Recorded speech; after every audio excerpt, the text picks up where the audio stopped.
I call now on the distinguished Secretary of State of the United States of America, His Excellency, Mr. Colin Powell. Thank you, Mr. President. Mr. President, Mr. Secretary General, distinguished colleagues, I would like to begin by expressing my thanks for the special effort that each of you made to be here today. This is an important day for us all as we review the situation with respect to Iraq and its disarmament obligations under UN Security Council Resolution 1441. Last November 8th, this Council passed Resolution 1441 by a unanimous vote. The purpose of that resolution was to disarm Iraq of its weapons of mass destruction. Iraq had already been found guilty of material breach of its obligations stretching back over 16 previous resolutions and 12 years.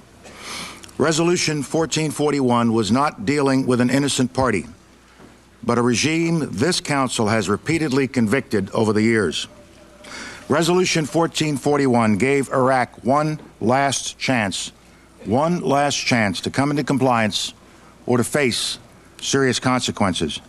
No Council member present and voting on that day had any illusions about the nature and intent of the resolution or what serious consequences meant if Iraq did not comply. And to assist in its disarmament, we called on Iraq to cooperate with returning inspectors from UNMOVIC and IAEA. We laid down tough standards for Iraq to meet to allow the inspectors to do their job. This Council placed the burden on Iraq to comply and disarm, and not on the inspectors to find that which Iraq has gone out of its way to conceal for so long. Inspectors are inspectors. They are not detectives.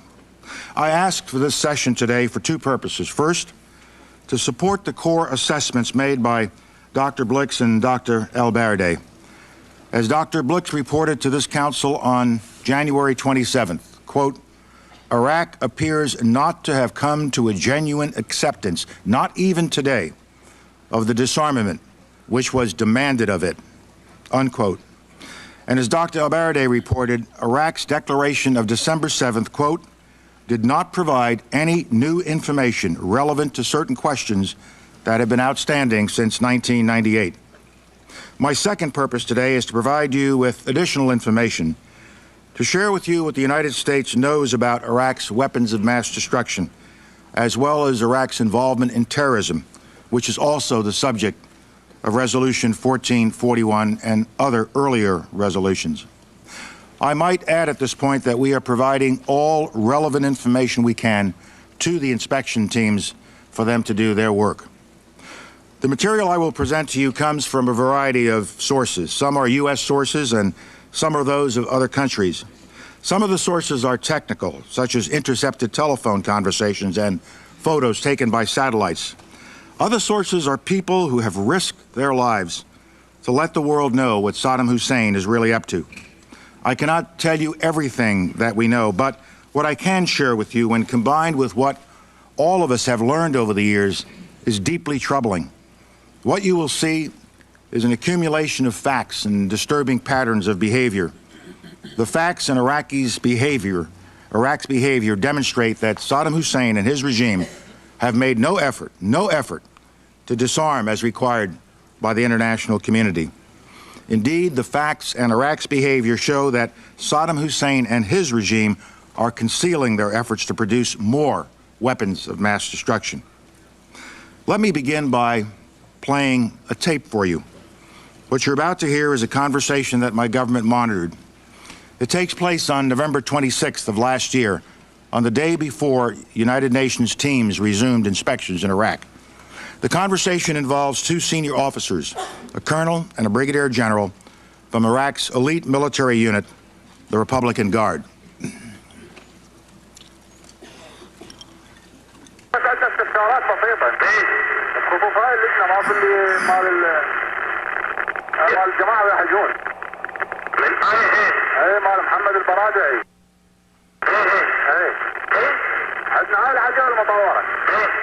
جاوب عليه هذا خاف واحد يشوفه.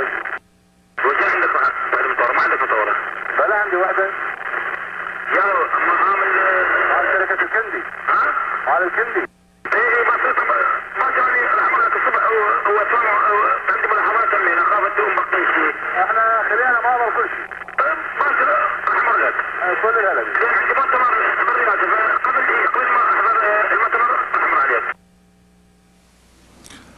Let me pause and review some of the key elements of this conversation that you've just heard between these two officers. First, they acknowledge that our colleague Mohammed al-Baradei is coming, and they know what he's coming for, and they know he's coming the next day. He's coming to look for things that are prohibited. He is expecting these gentlemen to cooperate with him and not hide things. But they're worried. We have this modified vehicle. What do we say if one of them sees it? What is their concern? Their concern is that it's something they should not have, something that should not be seen. The general is incredulous. You didn't get a modified. You don't have one of those, do you? I have one. Which? From where? From the workshop. From the Al-Kindi company. What? From Al-Kindi. I'll come to see you in the morning. I'm worried you all have something left. We evacuated everything. We don't have anything left. Note what he says. We evacuated everything. We didn't destroy it. We didn't line it up for inspection. We didn't turn it into the inspectors. We evacuated it to make sure it was not around when the inspectors showed up. I will come to you tomorrow. The Al-Kindi company. This is a company that is well known to have been involved in prohibited weapons systems activity. Let me play another tape for you. As you'll recall, the inspectors found 12 empty chemical warheads on January 16th. On January 20th, 4 days later, Iraq promised the inspectors it would search for more. You will now hear an officer from Republican Guard headquarters issuing an instruction to an officer in the field. Their conversation took place just last week on January 30th. سيدي العزيز نعم توجيه السيد رئيس أركان الحرس اليوم بالمؤتمر نعم تفتشون الاعتداء اللي عندكم نعم لاحتمال وجود عتاد محظور نعم لاحتمال وجود عتاد محظور بطريق الصدفة نعم ودزينا لكم كتاب بتفتيش مناطق الاستقراب والمناطق المتروكة نعم هذا بعد ما نفذتوا مضمونه تلفوا الكتاب يعني ما اريد احد يشوف هذا الكتاب ماشي اي والله ماشي ممنون. Let me pause again and review the elements of this message. They're inspecting the ammunition you have. Yes, yes. For the possibility there are forbidden ammo. For the possibility there is by chance forbidden ammo, yes. And we sent you a message yesterday to clean out all of the areas, the scrap areas, the abandoned areas, make sure there is nothing there. Remember the first message, evacuate it. This is all part of a system of hiding things and moving things out of the way and making sure they have left nothing behind. You go a little further into this message and you see the specific instructions from headquarters. After you have carried out what is contained in this message, destroy the message because I don't want anyone to see this message. Okay. Why? This message would have verified to the inspectors that they have been trying to turn over things. They were looking for things, but they don't want that message seen because they were trying to clean up the area to leave no evidence behind of the presence of weapons of mass destruction. And they can claim that nothing was there and the inspectors can look all they want and they will find nothing. This effort to hide things from the inspectors is not one or two isolated events. Quite the contrary. This is part and parcel of a policy of evasion and deception that goes back 12 years, a policy set at the highest levels of the Iraqi regime. We know that Saddam Hussein has what is called, quote, a higher committee for monitoring the inspection teams, unquote. Think about that. Iraq has a high-level committee to monitor the inspectors who were sent in to monitor Iraq's disarmament, not to cooperate with them, not to assist them, but to spy on them and keep them from doing their jobs. The committee reports directly to Saddam Hussein. It is headed by Iraq's Vice President, Taha Yassin Ramadan. Its members include Saddam Hussein's son, Qusay. This committee also includes Lieutenant General Amir al-Sadi, an advisor to Saddam. In case that name isn't immediately familiar to you, General Sadi has been the Iraqi regime's primary point of contact for Dr. Blix and Dr. al-Baradei. It was General Sadi who last fall publicly pledged that Iraq was prepared to cooperate unconditionally with inspectors. Quite the contrary. Saudi's job is not to cooperate. It is to deceive, not to disarm, but to undermine the inspectors, not to support them, but to frustrate them and to make sure they learn nothing. We have learned a lot about the work of this special committee. We learned that just prior to the return of inspectors last November, the regime has decided to resume what we heard called, quote, the old game of cat and mouse, unquote. For example, let me focus on the now famous declaration that Iraq submitted to this council on December 7th. Iraq never had any intention of complying with this council's mandate. Instead, Iraq planned to use the declaration to overwhelm us and to overwhelm the inspectors with useless information about Iraq's permitted weapons so that we would not have time to pursue Iraq's prohibited weapons. Iraq's goal was to give us in this room, to give those of us on this council, the false impression that the inspection process was working. You saw the result. Dr. Blix pronounced the 12,200-page declaration rich in volume, but poor in information and practically devoid of new evidence. Could any member of this council honestly rise in defense of this false declaration? Everything we have seen and heard indicates that instead of cooperating actively with the inspectors to ensure the success of their mission, Saddam Hussein and his regime are busy doing all they possibly can to ensure that inspectors succeed in finding absolutely nothing. My colleagues, every statement I make today is backed up by sources, solid sources. These are not assertions. What we're giving you are facts and conclusions based on solid intelligence. I will cite some examples, and these are from human sources. Orders were issued to Iraq's security organizations as well as to Saddam Hussein's own office to hide all correspondence with the Organization of Military Industrialization. This is the organization that oversees Iraq's weapons of mass destruction activities.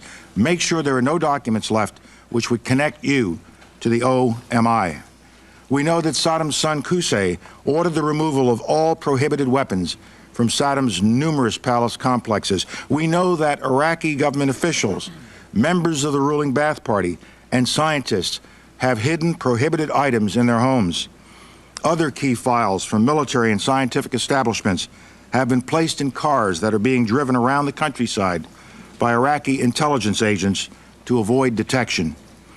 Thanks to intelligence they were provided, the inspectors recently found dramatic confirmation of these reports. When they searched the home of an Iraqi nuclear scientist, they uncovered roughly 2,000 pages of documents. You see them here being brought out of the home and placed in UN hands.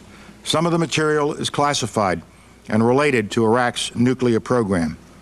Tell me, answer me, are the inspectors to search the house of every government official, every Ba'ath Party member, and every scientist in the country to find the truth, to get the information they need to satisfy the demands of our council?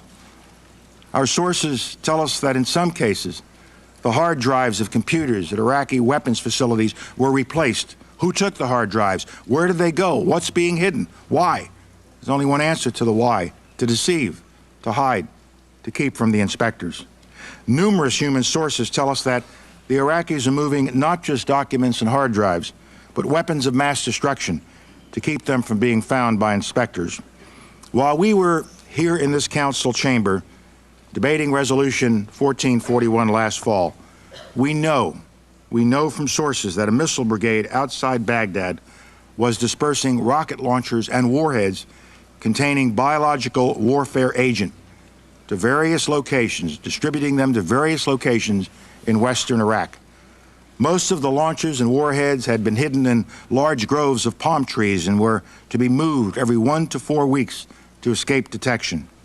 We also have satellite photos that indicate that banned materials have recently been moved from a number of Iraqi weapons of mass destruction facilities. Let me say a word about satellite images before I show a couple. The photos that I am about to show you are sometimes hard for the average person to interpret, hard for me. The painstaking work of photo analysis takes experts with years and years of experience, poring for hours and hours over light tables. But as I show you these images, I will try to capture and explain what they mean, what they indicate to our imagery specialists. Let's look at one. This one is about a weapons munition facility, a facility that holds ammunition at a place called Taji. This is one of about 65 such facilities in Iraq. We know that this one has housed chemical munitions. In fact, this is where the Iraqis recently came up with the additional 4 chemical weapon shells. Here you see 15 munitions bunkers in yellow and red outlines. The 4 that are in red squares represent active chemical munitions bunkers. How do I know that? How can I say that? Let me give you a closer look. Look at the image on the left. On the left is a close-up of one of the 4 chemical bunkers. The 2 arrows indicate the presence of sure signs that the bunkers are storing chemical munitions. The arrow at the top that says security points to a facility that is a signature item for this kind of bunker. Inside that facility are special guards and special equipment to monitor any leakage that might come out of the bunker. The truck you also see is a signature item. It's a decontamination vehicle in case something goes wrong. This is characteristic of those 4 bunkers. The special security facility and the decontamination vehicle will be in the area. If not at any one of them or one of the other, it is moving around those 4, and it moves as it needed to move as people are working in the different bunkers. Now look at the picture on the right. You are now looking at 2 of those sanitized bunkers. The signature vehicles are gone. The tents are gone. It's been cleaned up, and it was done on the 22nd of December as the UN inspection team is arriving, and you can see the inspection vehicles arriving in the lower portion of the picture on the right. The bunkers are clean when the inspectors get there. They found nothing. This sequence of events raises the worrisome suspicion that Iraq had been tipped off to the forthcoming inspections at Taji. As it did throughout the 1990s, we know that Iraq today is actively using its considerable intelligence capabilities to hide its illicit activities. From our sources, we know that inspectors are under constant surveillance by an army of Iraqi intelligence operatives. Iraq is relentlessly attempting to tap all of their communications, both voice and electronics. I would call my colleagues' attention to the fine paper that the United Kingdom distributed yesterday, which describes in exquisite detail Iraqi deception activities. In this next example, you will see the type of concealment activity Iraq has undertaken in response to the resumption of inspections. Indeed, in November 2002, just when the inspections were about to resume, this type of activity spiked. Here are 3 examples. At this ballistic missile site on November 10th, we saw a cargo truck preparing to move ballistic missile components. At this biological weapons-related facility on November 25th, just 2 days before inspections resumed, this truck caravan appeared, something we almost never see at this facility, and we monitor it carefully and regularly. At this ballistic missile facility, again, 2 days before inspections began, 5 large cargo trucks appeared, along with the truck-mounted crane to move missiles. We saw this kind of house cleaning at close to 30 sites. Days after this activity, the vehicles and the equipment that I've just highlighted disappear, and the site returns to patterns of normalcy. We don't know precisely what Iraq was moving, but the inspectors already knew about these sites, so Iraq knew that they would be coming. We must ask ourselves, why would Iraq suddenly move equipment of this nature before inspections if they were anxious to demonstrate what they had or did not have? Remember the first intercept in which 2 Iraqis talked about the need to hide a modified vehicle from the inspectors. Where did Iraq take all of this equipment? Why wasn't it presented to the inspectors? Iraq also has refused to permit any U-2 reconnaissance flights that would give the inspectors a better sense of what's being moved before during and after inspections. This refusal to allow this kind of reconnaissance is in direct, specific violation of operative paragraph 7 of our resolution 1441. Saddam Hussein and his regime are not just trying to conceal weapons, they're also trying to hide people. You know the basic facts. Iraq has not complied with its obligation to allow immediate, unimpeded, unrestricted, and private access to all officials and other persons as required by Resolution 1441.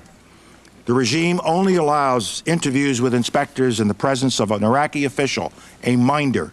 The official Iraqi organization charged with facilitating inspections announced publicly and announced ominously that, quote, nobody is ready to leave Iraq to be interviewed.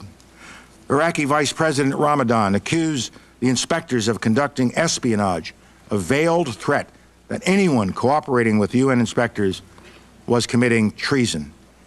Iraq did not meet its obligations under 1441 to provide a comprehensive list of scientists associated with its weapons of mass destruction programs. Iraq's list was out of date and contained only about 500 names, despite the fact that UNSCOM had earlier put together a list of about 3,500 names.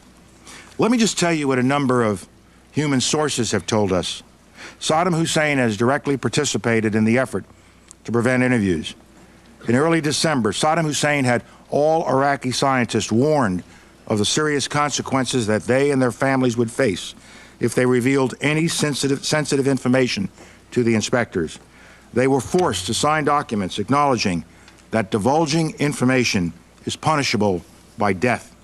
Saddam Hussein also said that scientists should be told not to agree to leave Iraq. Anyone who agreed to be interviewed outside Iraq would be treated as a spy.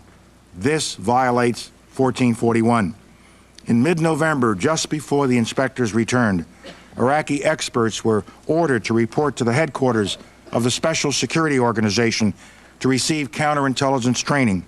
The training focused on evasion methods, interrogation resistance techniques, and how to mislead inspectors. Ladies and gentlemen, these are not assertions. These are facts, corroborated by many sources, some of them sources of the intelligence services of other countries. For example, in mid-December, weapons experts at one facility were replaced by Iraqi intelligence agents who were to deceive inspectors about the work that was being done there. On orders from Saddam Hussein, Iraqi officials issued a false death certificate for one scientist, and he was sent into hiding. In the middle of January, experts at one facility that was related to weapons of mass destruction, those experts had been ordered to stay home from work to avoid the inspectors. Workers from other Iraqi military facilities not engaged in illicit weapons projects were to replace the workers who'd been sent home. A dozen experts have been placed under house arrest, not in their own houses, but as a group at one of Saddam Hussein's guest houses. It goes on and on and on. As the examples I have just presented show, the information and intelligence we have gathered point to an active and systematic effort on the part of the Iraqi regime to keep key materials and people from the inspectors in direct violation of Resolution 1441. The pattern is not just one of reluctant cooperation, nor is it merely a lack of cooperation. What we see is a deliberate campaign to prevent any meaningful inspection work. My colleagues, operative paragraph 4 of UN Resolution 1441, which we lingered over so long last fall, clearly states that false statements and omissions in the declaration and a failure by Iraq at any time to comply with and cooperate fully in the implementation of this resolution shall constitute, the facts speak for themselves, shall constitute a further material breach of its obligation. We wrote it this way to give Iraq an early test. To give Iraq an early test. Would they give an honest declaration, and would they early on indicate a willingness to cooperate with the inspectors? It was designed to be an early test. They failed that test. By this standard, the standard of this operative paragraph, I believe that Iraq is now in further material breach of its obligations. I believe this conclusion is irrefutable and undeniable. Iraq has now placed itself in danger of the serious consequences called for in UN Resolution 1441. And this body places itself in danger of irrelevance if it allows Iraq to continue to defy its will without responding effectively and immediately.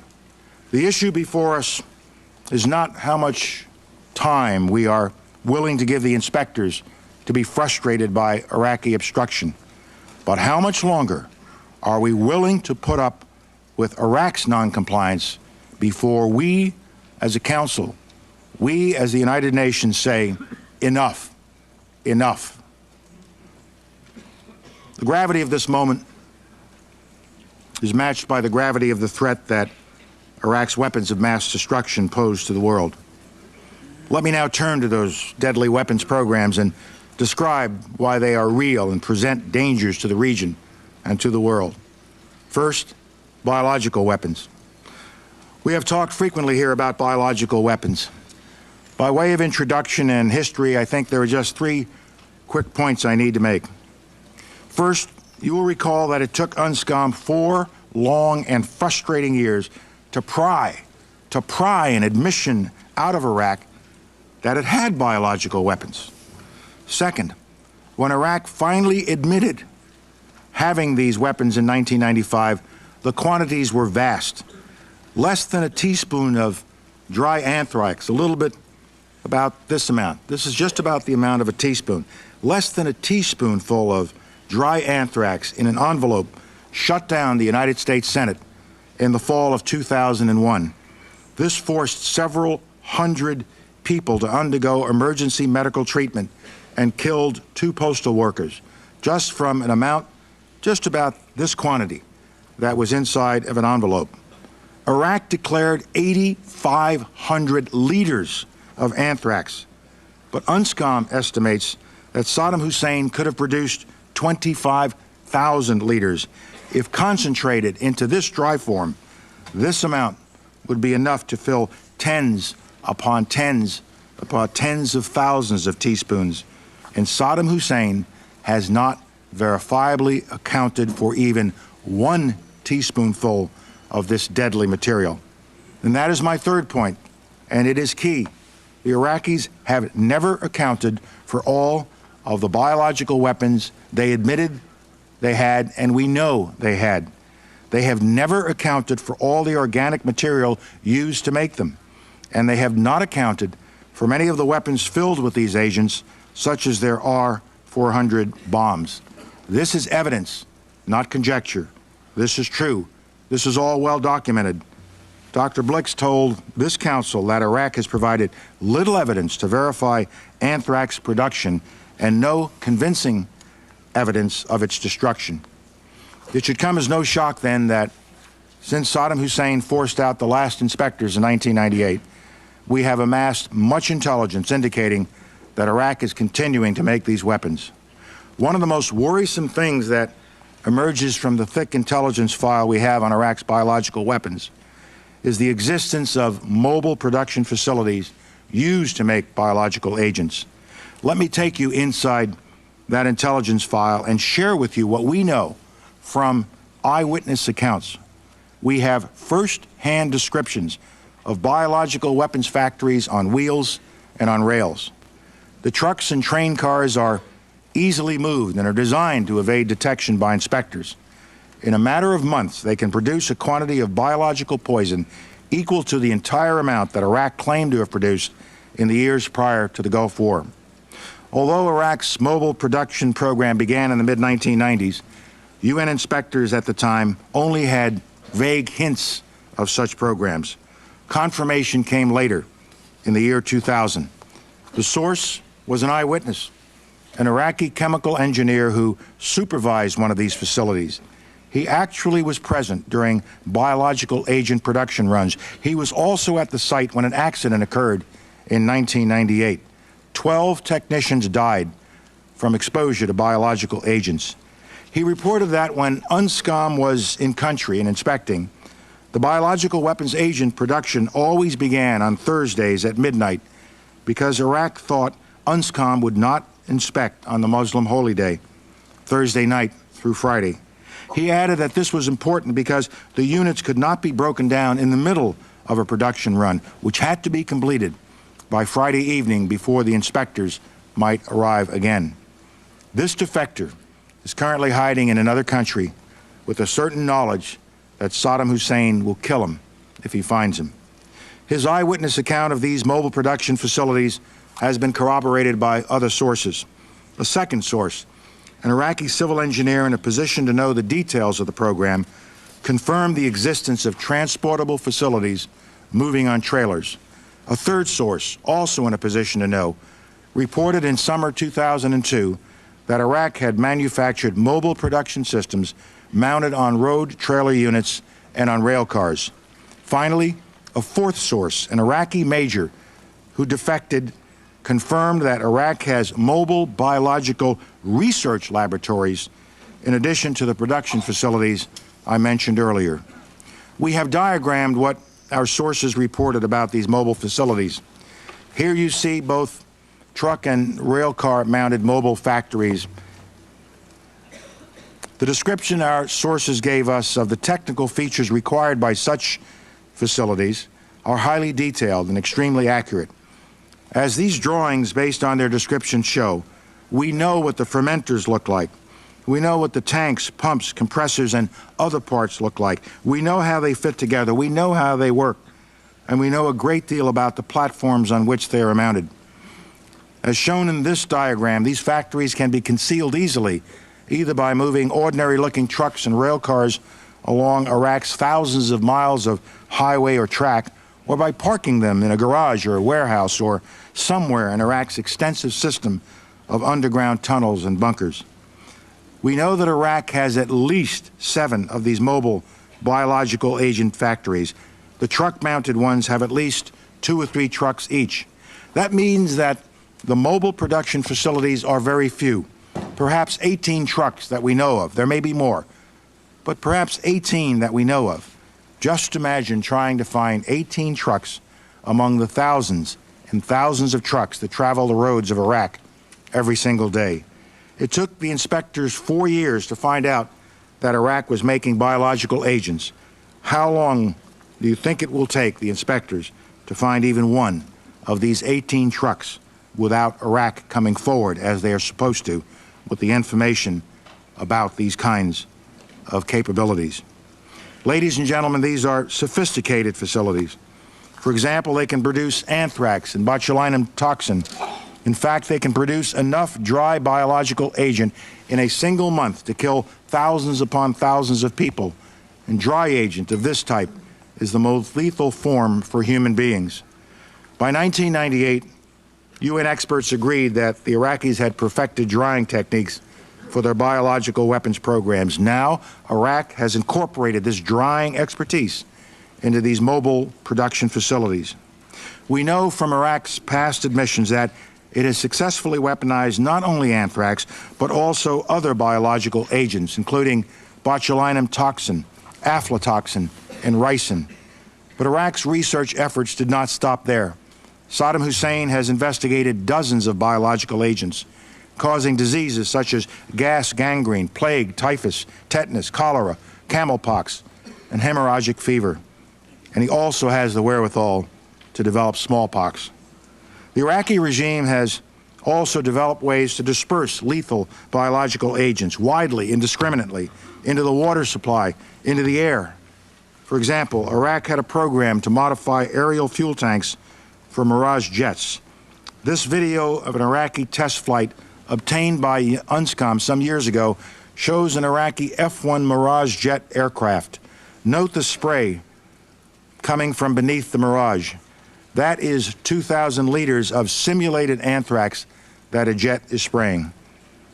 In 1995, an Iraqi military officer, Mujahid Saleh Abdul Latif, told inspectors that Iraq intended the spray tanks to be mounted onto a MiG-21 that had been converted into an unmanned aerial vehicle, or a UAV. UAVs outfitted with spray tanks constitute an ideal method for launching a terrorist attack using biological weapons. Iraq admitted to producing 4 spray tanks, but to this day, it has provided no credible evidence that they were destroyed, evidence that was required by the international community. There can be no doubt that Saddam Hussein has biological weapons and the capability to rapidly produce more, many more. And he has the ability to dispense these lethal poisons and diseases in ways that can cause massive death and destruction. If biological weapons seem too terrible to contemplate, chemical weapons are equally chilling. UNMOVIC already laid out much of this, and it is documented for all of us to read in UNSCOM's 1999 report on the subject. Let me set the stage with 3 key points that all of us need to keep in mind. First, Saddam Hussein has used these horrific weapons on another country and on his own people. In fact, in the history of chemical warfare, no country has had more battlefield experience with chemical weapons since World War I than Saddam Hussein's Iraq. Second, as with biological weapons, Saddam Hussein has never accounted for vast amounts of chemical weaponry. 550 artillery shells with mustard, 30,000 empty munitions, and enough precursors to increase his stockpile to as much as 500 tons of chemical agents.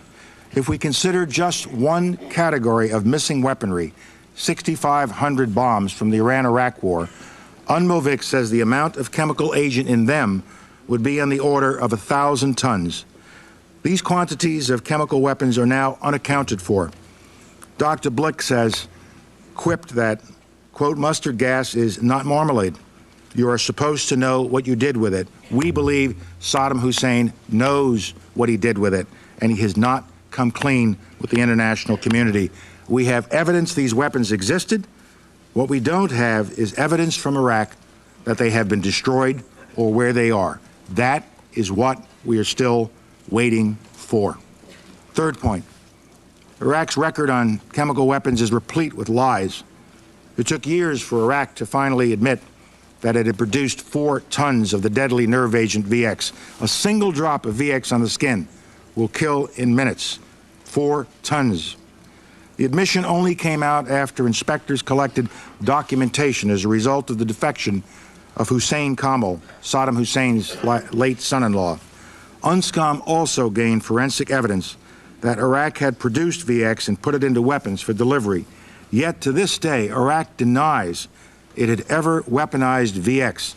And on January 27th, UNMOVIC told this council that it has information that conflicts with the Iraqi account of its VX program. We know that Iraq has embedded key portions of its illicit chemical weapons infrastructure within its legitimate civilian industry. To all outward appearances, even to experts, the infrastructure looks like an ordinary civilian operation. Illicit and legitimate production can go on simultaneously, or on a dime. This dual-use infrastructure can turn from clandestine to commercial and then back again.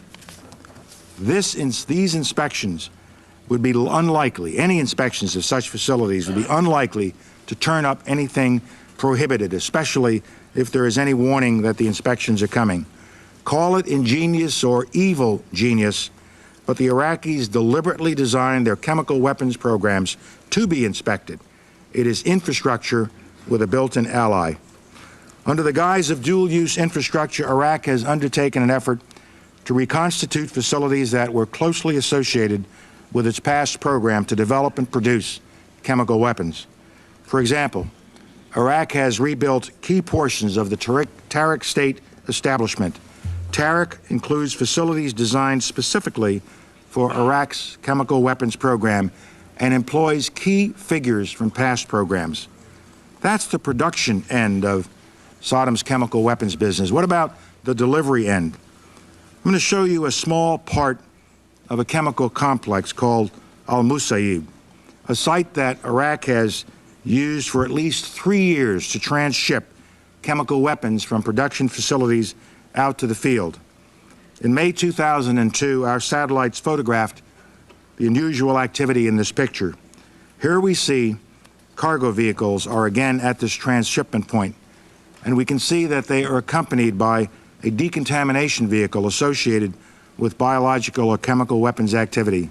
What makes this picture significant is that we have a human source who has corroborated that movement of chemical weapons occurred at this site at that time. So it's not just the photo, and it's not an individual seeing the photo. It's the photo and the knowledge of an individual being brought together to make the case. This photograph of the site, taken 2 months later in July, shows not only the previous site, which is the figure in the middle at the top with the bulldozer sign near it. It shows that this previous site, as well as all of the other sites around the site, have been fully bulldozed and graded. The topsoil has been removed. The Iraqis literally removed the crust of the earth from large portions of this site in order to conceal chemical weapons evidence that would be there from years of chemical weapons activity.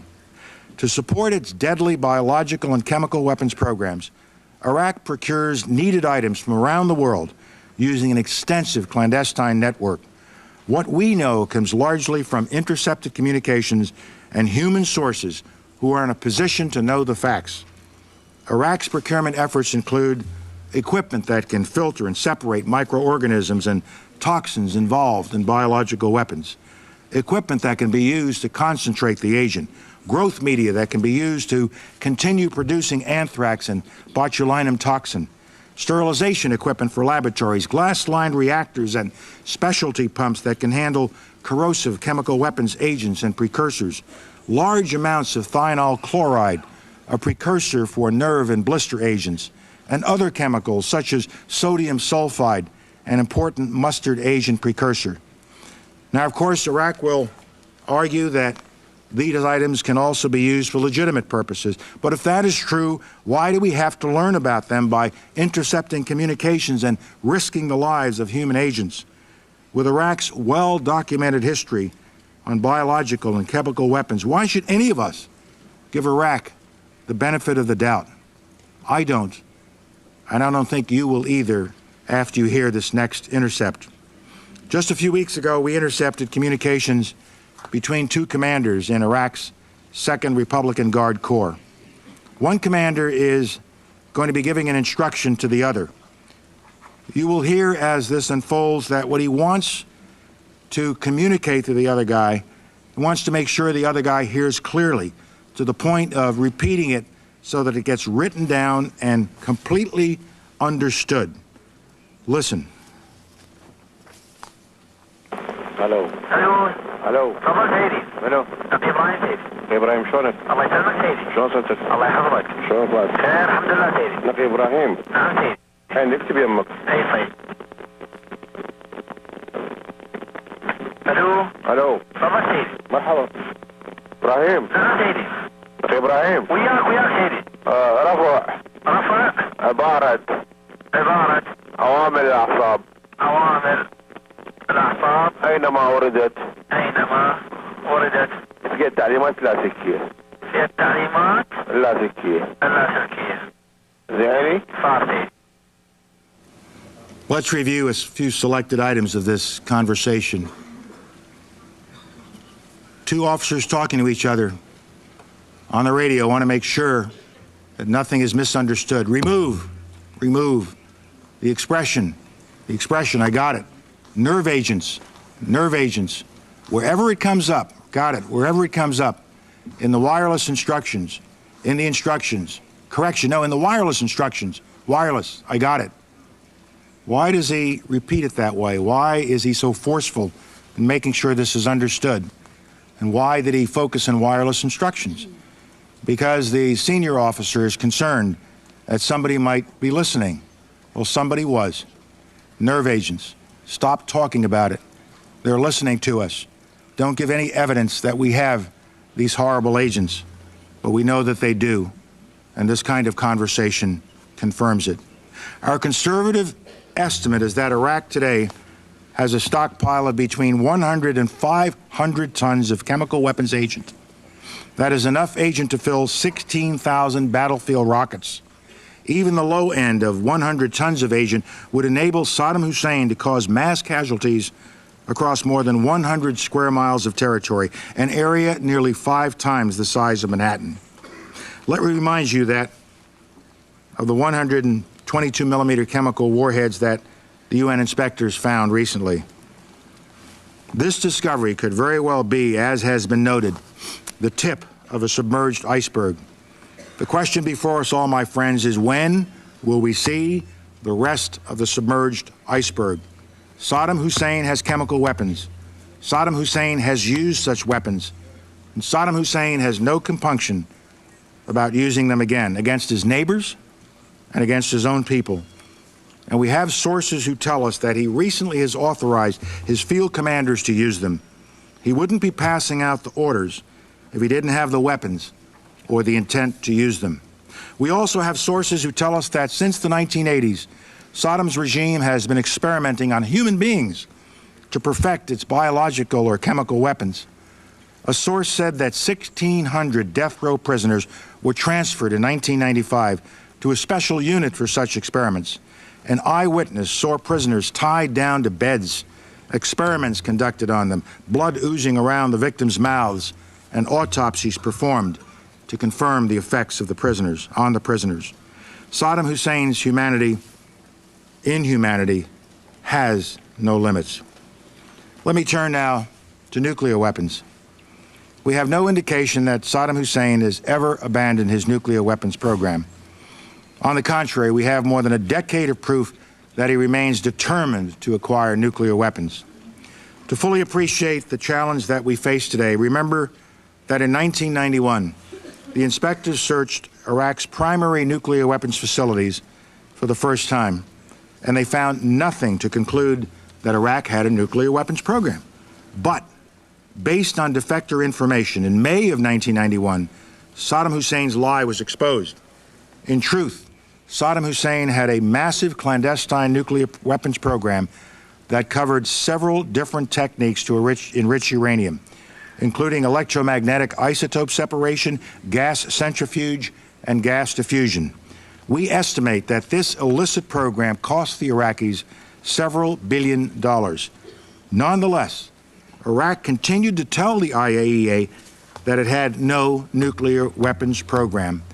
If Saddam had not been stopped, Iraq could have produced a nuclear bomb by 1993, years earlier than most worst-case assessments that had been made before the war. In 1995, as a result of another defector, we find out that after his invasion of Kuwait, Saddam Hussein had initiated a crash program to build a crude nuclear weapon in violation of Iraq's UN obligations.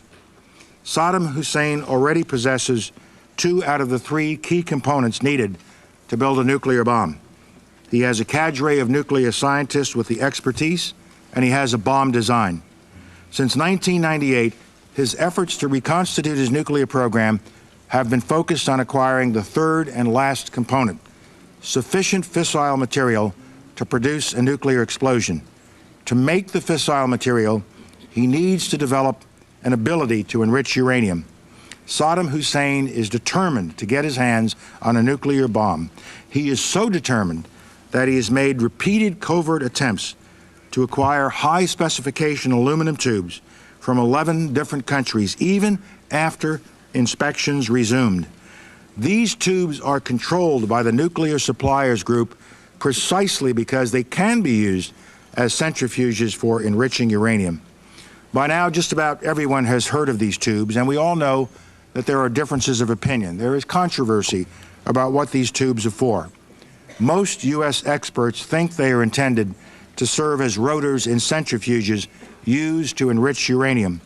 Other experts and the Iraqis themselves argue that they are really to produce the rocket bodies for a conventional weapon, a multiple rocket launcher.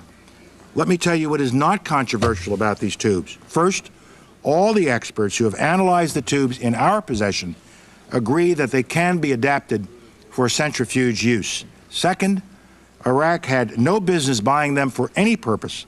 They are banned for Iraq. I am no expert on centrifuge tubes, but just as an old Army trooper, I can tell you a couple of things. First, It strikes me as quite odd that these tubes are manufactured to a tolerance that far exceeds U.S. requirements for comparable rockets. Maybe the Iraqis just manufacture their conventional weapons to a higher standard than we do, but I don't think so. Second, we actually have examined tubes from several different batches that were seized clandestinely before they reached Baghdad. What we notice in these different batches is a progression to higher and higher levels of specification, including in the latest batch an anodized coating on extremely smooth inner and outer surfaces. Why would they continue refining the specifications? Why would they continue refining the specification, go to all that trouble for something that, if it was a rocket, would soon be blown into shrapnel when it went off? The high-tolerance aluminum tubes are only part of the story.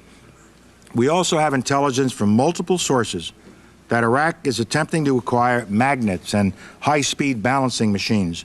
Both items can be used in a gas centrifuge program to enrich uranium. In 1999 and 2000, Iraqi officials negotiated with firms in Romania, India, Russia, and Slovenia for the purchase of a magnet production plant. Iraq wanted the plant to produce magnets weighing 20 to 30 grams. That's the same weight as the magnets used in Iraq's gas centrifuge program before the Gulf War. This incident, linked with the tubes, is another indicator of Iraq's attempt to reconstitute its nuclear weapons program. Intercepted communications from mid-2000 through last summer show that Iraq front companies sought to buy machines that can be used to balance gas centrifuge rotors. One of these companies also had been involved in a failed effort in 2001 to smuggle aluminum tubes into Iraq. People will continue to debate this issue, but there is no doubt in my mind these illicit procurement efforts show that Saddam Hussein is very much focused on putting in place the key missing piece from his nuclear weapons program, the ability to produce fissile material. He also has been busy trying to maintain the other key parts of his nuclear program, particularly his cadre of key nuclear scientists. It is noteworthy that over the last 18 months, Saddam Hussein has paid increasing personal attention to Iraqi's top nuclear scientists, a group that the government-controlled press calls openly his nuclear mujahideen. He regularly exhorts them and praises their progress. Progress towards what end? Long ago, the Security Council, this council, required Iraq to halt all nuclear activities of any kind. Let me talk now about the systems Iraq is developing to deliver weapons of mass destruction, in particular Iraq's ballistic missiles and unmanned aerial vehicles, UAVs. First, missiles.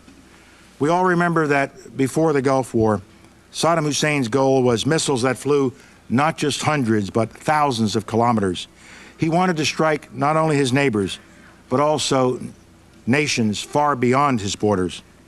While inspectors destroyed most of the prohibited ballistic missiles, numerous intelligence reports over the past decade from sources inside Iraq indicate that Saddam Hussein retains a covert force of up to a few dozen Scud variant ballistic missiles. These are missiles with a range of 650 to 900 kilometers. We know from intelligence and Iraq's own admissions that Iraq's alleged permitted ballistic missiles, the Al-Samud II and the Al-Fatah, violate the 150-kilometer limit established by this council in Resolution 687. These are prohibited systems. UNMOVIC has also reported that Iraq has illegally imported 380 SA-2 rocket engines. These are likely for use in the Al-Samud II. Their import was illegal on 3 counts. Resolution 687 prohibited all military shipments into Iraq. UNSCOM specifically prohibited use of these engines in surface-to-surface missiles. And finally, as we have just noted, they are for a system that exceeds the 150-kilometer range limit. Worst of all, some of these engines were acquired as late as December after this council passed Resolution 1441. What I want you to know today is that Iraq has programs that are intended to produce ballistic missiles that fly over 1,000 kilometers. One program is pursuing a liquid fuel missile that would be able to fly more than 1,200 kilometers. And you can see from this map, as well as I can, who will be in danger of these missiles. As part of this effort, another little piece of evidence, Iraq has built an engine test stand that is larger than anything it has ever had. Notice the dramatic difference in size between the test stand on the left, the old one, and the new one on the right. Note the large exhaust vent. This is where the flame from the engine comes out. The exhaust vent on the right test stand is 5 times longer than the one on the left. The one on the left was used for short-range missiles. The one on the right is clearly intended for long-range missiles that can fly 1,200 kilometers. This photograph was taken in April of 2002. Since then, the test stand has been finished and a roof has been put over it, so it will be harder for satellites to see what's going on underneath the test stand. Saddam Hussein's intentions have never changed. He is not developing the missiles for self-defense. These are missiles that Iraq wants in order to project power, to threaten, and to deliver chemical, biological, and, if we let him, nuclear warheads. Now, unmanned aerial vehicles, UAVs. Iraq has been working on a variety of UAVs for more than a decade. This is just illustrative of what an UAV would look like. This effort has included attempts to modify for unmanned flight the MiG-21 and, with greater success, an aircraft called the L-29. However, Iraq is now concentrating not on these airplanes, but on developing and testing smaller UAVs such as this. UAVs are well suited for dispensing chemical and biological weapons. There is ample evidence that Iraq has dedicated much effort to developing and testing spray devices that can be adapted for UAVs. And in the little that Saddam Hussein told us about UAVs, he has not told the truth. One of these lies is graphically and indisputably demonstrated by intelligence we collected on June 27th last year. According to Iraq's December 7th declaration, its UAVs have a range of only 80 kilometers. But we detected one of Iraq's newest UAVs in a test flight that went 500 kilometers nonstop on autopilot in the racetrack pattern depicted here. Not only is this test well in excess of the 150 kilometers that the United States permits, the test was left out of Iraq's December 7th declaration. The UAV was flown around and around and around in this circle, and so that its 80-kilometer limit really was 500 kilometers unrefueled and on autopilot, violative of all of its obligations under 1441. The linkages over the past 10 years between Iraq's UAV program and biological and chemical warfare agents are of deep concern to us. Iraq could use these small UAVs, which have a wingspan of only a few meters, to deliver biological agents to its neighbors or if transported to other countries, including the United States. My friends, the information I have presented to you about these terrible weapons and about Iraq's continued flaunting of its obligations under Security Council Resolution 1441 links to a subject I now want to spend a little bit of time on, and that has to do with terrorism. Our concern is not just about these illicit weapons, it's the way that these illicit weapons can be connected to terrorists and terrorist organizations that have no compunction about using such devices against innocent people around the world. Iraq and terrorism go back decades. Baghdad trains Palestine Liberation Front members in small arms and explosives. Saddam uses the Arab Liberation Front to funnel money to the families of Palestinian suicide bombers in order to prolong the Intifada. And it's no secret that Saddam's own intelligence service was involved in dozens of attacks or attempted assassinations in the 1990s. But what I want to bring to your attention today is the potentially much more sinister nexus between Iraq and the al-Qaeda terrorist network. a nexus that combines classic terrorist organizations and modern methods of murder. Iraq today harbors a deadly terrorist network headed by Abu Musab al-Zarqawi, an associate and collaborator of Osama bin Laden and his al-Qaeda lieutenants. Zarqawi, a Palestinian born in Jordan, fought in the Afghan war more than a decade ago. Returning to Afghanistan in 2000, he oversaw a terrorist training camp. One of his specialties, and one of the specialties of this camp, is poisons. When our coalition ousted the Taliban, the Zarqawi network helped establish another poison and explosive training center camp, and this camp is located in northeastern Iraq. And you see a picture of this camp. The network is teaching its operatives how to produce ricin and other poisons. Let me remind you how ricin works. Less than a pinch. Imagine a pinch of salt. Less than a pinch of ricin. Eating just this amount in your food would cause shock, followed by circulatory failure. Death comes within 72 hours, and there is no antidote, there is no cure. It is fatal. Those helping to run this camp are Zarqawi lieutenants operating in northern Kurdish areas outside Saddam Hussein's controlled Iraq. But Baghdad has an agent in the most senior levels of the radical organization Ansar al-Islam that controls this corner of Iraq. In 2000, this agent offered al-Qaeda safe haven in the region. After we swept al-Qaeda from Afghanistan, some of its members accepted this safe haven. They remain there today. Zarqawi's activities are not confined to this small corner of northeast Iraq. He traveled to Baghdad in May 2002 for medical treatment, staying in the capital of Iraq for 2 months while he recuperated to fight another day. During this stay, nearly 24 extremists converged on Baghdad and established a base of operations there. These al-Qaeda affiliates based in Baghdad now coordinate the movement of people, money, and supplies into and throughout Iraq for his network. And they've now been operating freely in the capital for more than 8 months. Iraqi officials deny accusations of ties with al-Qaeda. These denials are simply not credible.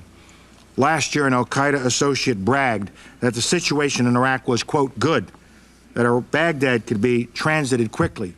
We know these affiliates are connected to Zarqawi because they remain, even today, in regular contact with his direct subordinates, including the poison cell plotters. And they are involved in moving more than money and materiel. Last year, 2 suspected al-Qaeda operatives were arrested crossing from Iraq into Saudi Arabia. They were linked to associates of the Baghdad cell, and one of them received training in Afghanistan on how to use cyanide. From his terrorist network in Iraq, Zarqawi can direct his network in the Middle East and beyond. We in the United States, all of us at the State Department and the Agency for International Development, we all lost a dear friend with the cold-blooded murder of Mr. Lawrence Foley in Amman, Jordan, last October. A despicable act was committed that day, the assassination of an individual whose sole mission was to assist the people of Jordan. The captured assassin says his cell received money and weapons from Zarqawi for that murder. After the attack, an associate of the assassin left Jordan to go to Iraq to obtain weapons and explosives for further operations. Iraqi officials protest that they are not aware of the whereabouts of Zarqawi or of any of his associates. Again, these protests are not credible. We know of Zarqawi's activities in Baghdad. I described them earlier, and now let me add one other fact. We asked a friendly security service to approach Baghdad about extraditing Zarqawi and providing information about him and his close associates. This service contacted Iraqi officials twice, and we passed details that should have made it easy to find Zarqawi. The network remains in Baghdad. Zarqawi still remains at large to come and go. As my colleagues around this table and as the citizens they represent in Europe know, Zarqawi's terrorism is not confined to the Middle East. Zarqawi and his network have plotted terrorist actions against countries including France, Britain, Spain, Italy, Germany, and Russia. According to detainees, Abu Atiyah, who graduated from Zarqawi's terrorist camp in Afghanistan, tasked at least 9 North African extremists in 2001 to travel to Europe to conduct poison and explosive attacks. Since last year, members of this network have been apprehended in France, Britain, Spain, and Italy. By our last count, 116 operatives connected to this global web have been arrested. The chart you are seeing shows the network in Europe.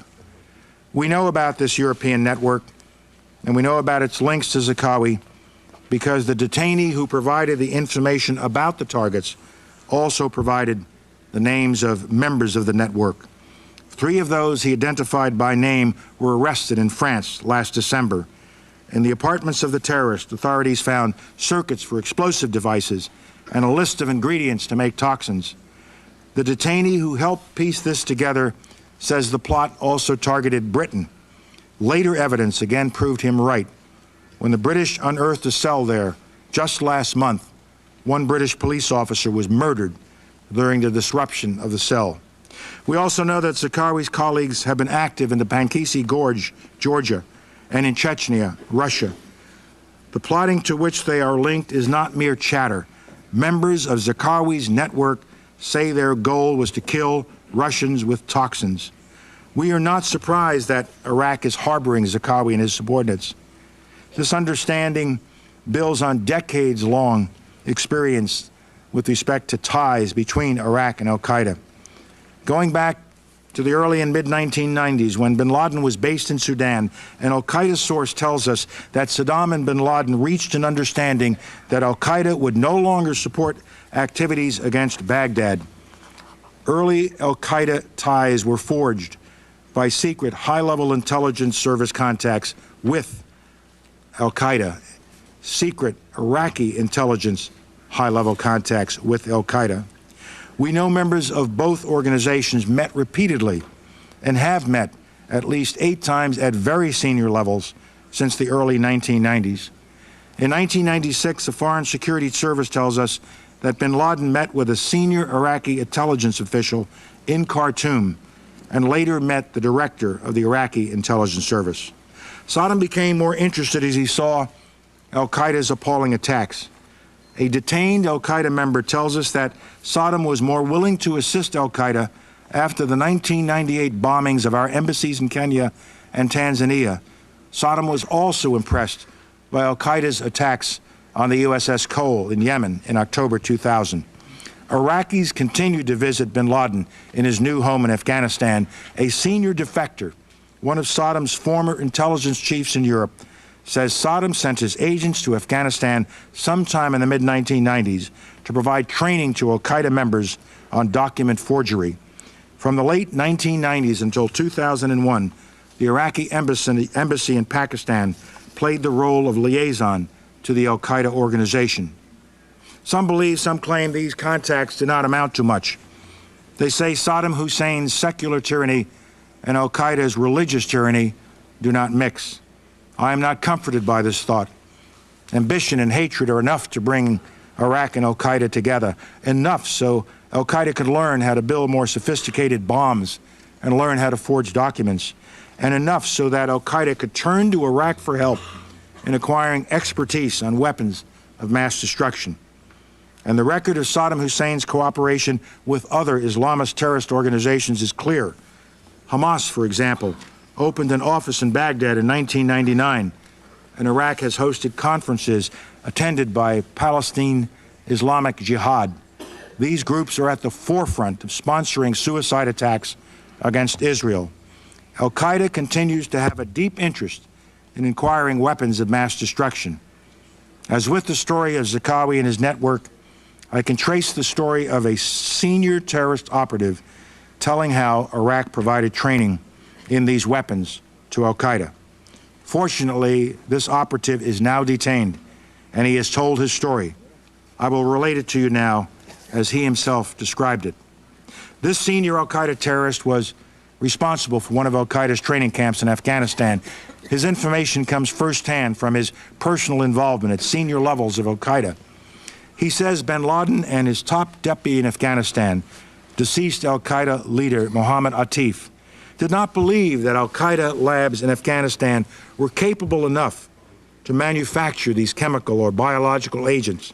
They needed to go somewhere else. They had to look outside of Afghanistan for help. Where did they go? Where did they look? They went to Iraq. The support that Husseini describes included Iraq offering chemical or biological weapons training for 2 al-Qaeda associates beginning in December 2000.